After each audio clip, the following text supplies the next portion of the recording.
ఉదజని సూచిక అనగా మొక్క పెరుగుదలకు కావలసిన పోషకాల లభ్యతను తెలియజేసే భూమి యొక్క రసాయన స్థితి. ఉదజని సూచిక 0 నుండి 14 వరకు లెక్కింపబడుతుంది.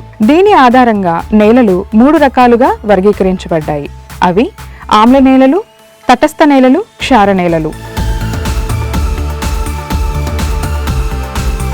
ఉదజని సూచికను తెలుసుకోవటానికి 20 గ్రాముల మట్టి నమూనా మరియు 40 మిల్లీలీటర్ల డిస్టిల్డ్ వాటర్ను 100 మిల్లీలీటర్ల బీకరినందు తీసుకొని 10 నిమిషాలకు ఒకసారి గ్లాస్ రాడుతో కలుపుతూ 30 నిమిషాల తర్వాత ఉదజని సూచికను నిర్ధారిస్తారు.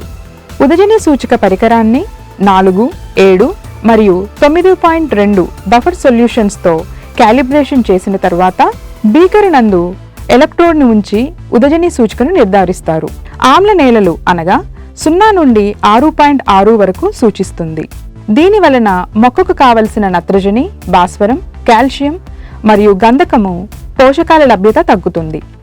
ఆమ్ల నేలలను మోతాదు మేరకు సున్నము వేసుకొని సరిచేసుకోవచ్చు. తటస్థ నేలలు అనగా ఉదజని సూచిక 6.7 నుండి 7.39 వరకు ఉన్న నేలలు. మొక్క పెరుగుదల, సూక్ష్మజీవుల అభివృద్ధి మరియు పోషకాలను మొక్కకు అందుబాటులోకి తెచ్చుటకు అనుకూలము. క్షార నేలలు ఉదజని సూచిక 7.4 నుండి పైన ఉన్న నేలలు.